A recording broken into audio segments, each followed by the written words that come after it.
최근에 국민의힘에서는요, 김용태 비대위원장 말고도 혁신을 부르짖고 있는 또 한 명의 청년 정치인이 있습니다.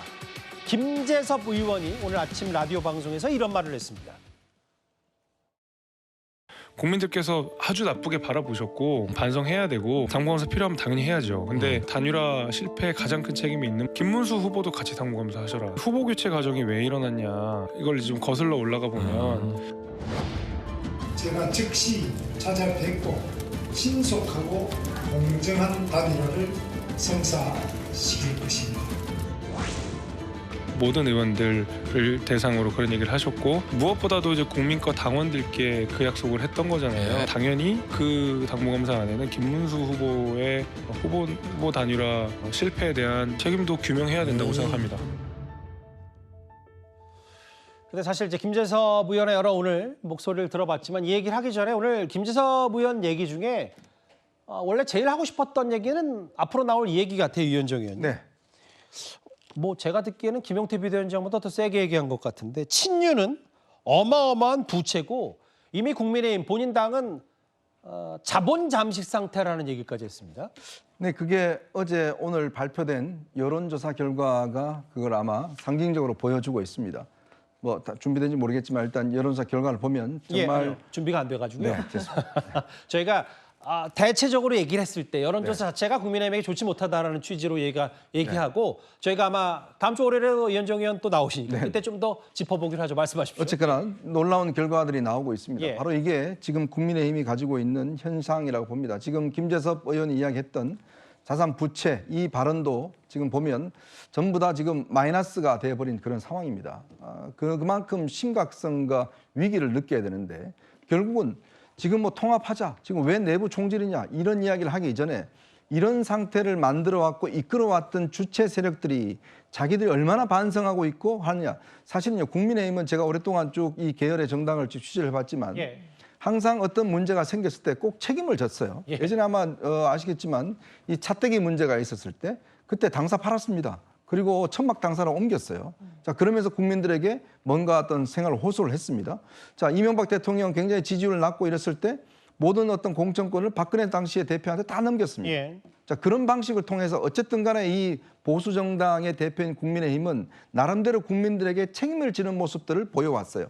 그다음에 그래서 다시 부활하는 국민들의 어떤 인정을 받는 것들을 해왔습니다.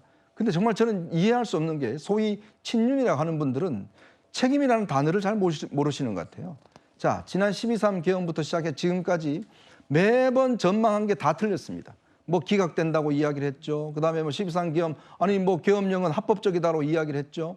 자, 선거 이긴다라고 이야기를 했습니다. 결과는 어떻게 됐습니까? 전혀 반대의 결과를 낳았지 않습니까? 자, 그렇다면 그것에 대한 최소한 누군가는 책임을 져야 될 거 아니겠습니까? 저는요, 한 분이라도 나 이거 정말 책임지고 내가 이번에 정계 은퇴하고 다음 불출마하겠다 이런 분이 있을 줄 알았어요. 근데 자기 원내대표 자리 계속 지키는 분이 있질 않나. 자, 그런 상황에서 그 누구도 책임지지 않고 왜 내부 총질이냐, 단결하자 이런 이야기만 합니다. 지금 단결이 중요한 게 아니고요. 정말 국민들보다 철저히 외면받는 이 국민의힘의 상황에서 잘잘못을 따지고 왜 잘못했는지를 알아야 뭔가 고칠 거 아니겠습니까? 그게 이제 김재섭 의원의 이야기고 지금 김용태 비대위원장도 지금 31일까지 다들 연장을 안 해주겠다는 거 아니겠습니까? 자, 그렇다면 누가 이걸 개혁을 하죠? 결국 개혁을 못하는 겁니다. 그만큼 지난 대선 과정에서의 개혁 문제점들, 즉 김문수 후보는 왜 그렇게 단일화한다고 했습니까? 그럼 왜 안 했습니까? 자, 그 부분에 대한 책임을 본인이 져야 되잖아요. 그냥 턱걸이만 하실 게 아니라 그런 부분에 대한 책임을 분명히 진다라는 말씀을 하셔야 되는데 당이 문제다라고 이야기를 하고 있습니다. 자, 그런 것들에 대해서는 지금 살펴봐야 되는 것이죠. 여론조사 준비 안 했다고 화나신 건 아니죠? 갑자기 턱걸이라니요.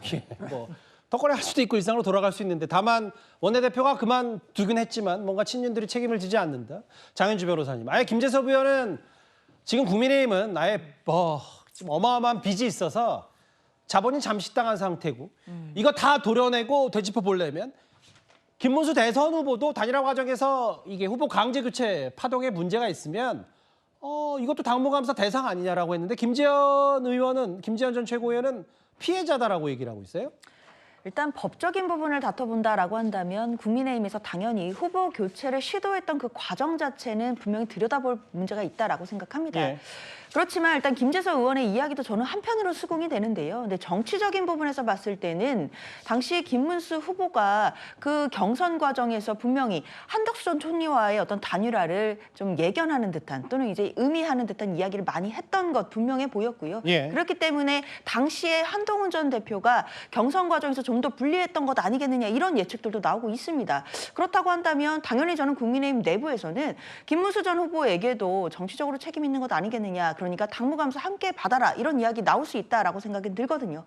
다만 이 당무감사를 하게 된다라고 한다면 특히 법적인 잣대에서 들여다본다라고 한다면 김문수 전 후보의 책임보다는 오히려 국민의힘 내부에서 그 후보를 교체하려고 했던 그 시도 그리고 뭐 새벽에 뭐 공고를 한다든지 예. 서류를 접수를 받았다든지 이런 부분에 대한 절차적 흠결 여부가 훨씬 더 중요하게 다뤄질 것 같다라는 예측은 되거든요. 그러나 뭐 그런 책임의 어떤 크기 이런 부분과는 뭐 변론으로 예. 당연히 그 당무감사의 그 꺼리라고 할 수 있는 그 후보 교체 시도에 대해서만큼은 관련되어 있는 사람들이 모두 다 감사의 대상이 된다라는 의견에는 저도 공감한다라는 생각 듭니다.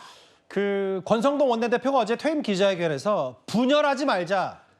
아니 상대는 하자투성이 후보를 내고도 대선에 이겼는데 우리는 왜 이렇게 똘똘 뭉치지 못하지 않았냐 이런 취지의 얘기를 했죠.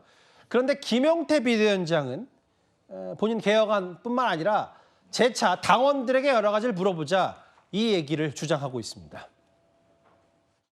대다수 의원들의 의견은 소위 김용태 비대위원장의 생각과는 달랐다는 점을 말씀드립니다. 그래서 무엇이 겁이 나서 의총을 영위한 건 아니다라는 말씀을 드립니다. 예. 저는 당원 여론조사 같은 것을 통해서 전 당원께 한번 의견을 물어보는 것도 굉장히 중요하다라고 생각이 듭니다.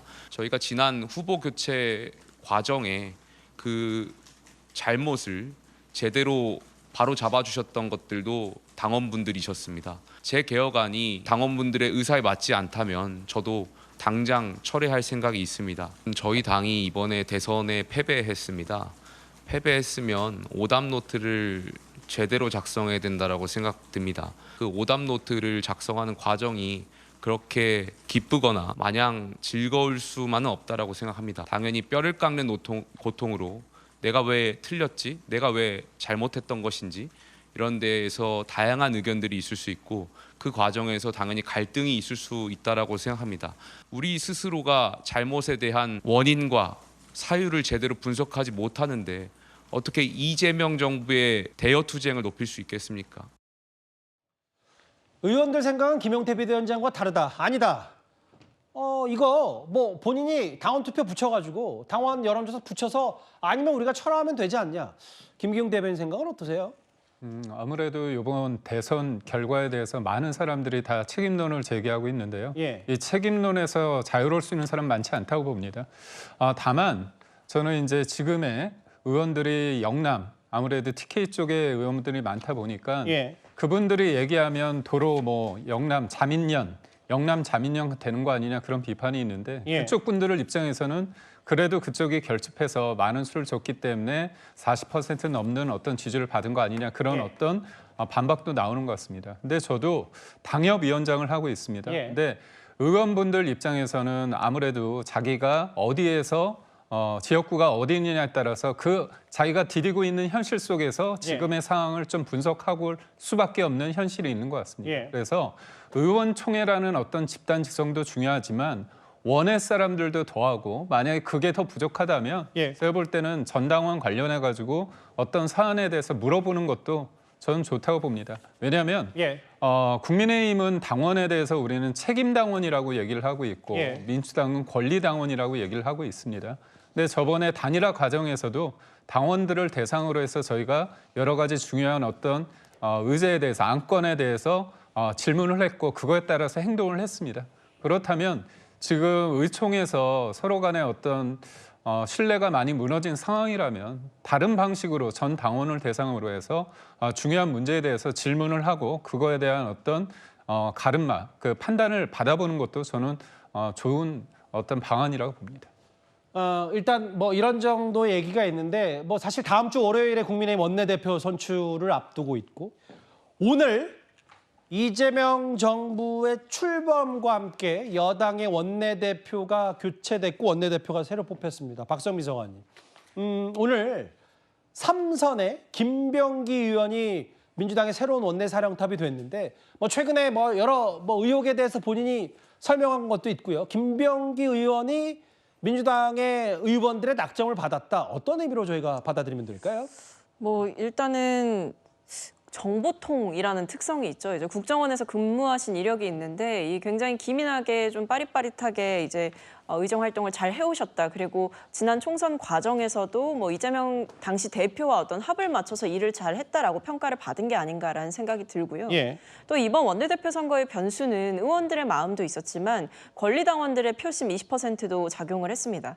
이거는 환산해 보면 사실 의원들의 한 30표에서 40표 정도 되는 예. 영향력을 가지는 적지 않은 표였거든요. 근데 이런 부분에서 이 김병기 의원의 그동안의 이력이라든지 아니면 이 원내대표 선거에서 계속 이야기했었던 어떤 내란 종식과 관련된 메시지 이런 예. 부분들이 선명했다라고 평가를 받았던 게 아닌가라는 생각이 들고 이재명 대통령과 과거 합을 맞춰서 일을 해본 경험이 두 후보자 모두에게 있었지만 김병기 의원에게 조금 더 대통령의 의중을 이해할 수 있는 여지가 보다 큰 게 아니냐라는 어떤 지지자들의 생각도 있었던 게 아닌가라는 생각이 듭니다. 예. 사실 다만 이제 원내대표 선거라는 게 보통 총선이라든지 대선이라든지 이런 큰 선거랑은 달리 의원들의 마음도 종잡을 수가 없고 권리당원들의 표심 역시도 어디로 갈지 몰랐던 상황이기 때문에 예. 어떤 정확하게 좀 미세하게 살펴보기는 어려운 부분이 있다라는 말씀 드리겠습니다. 알겠습니다. 이제 다음 주 월요일인가요? 국민의힘 원내대표도 새롭게 뽑히니까 각 당 다 거대 정당 다 이제 원내 사령탑이 바뀌는 얘기까지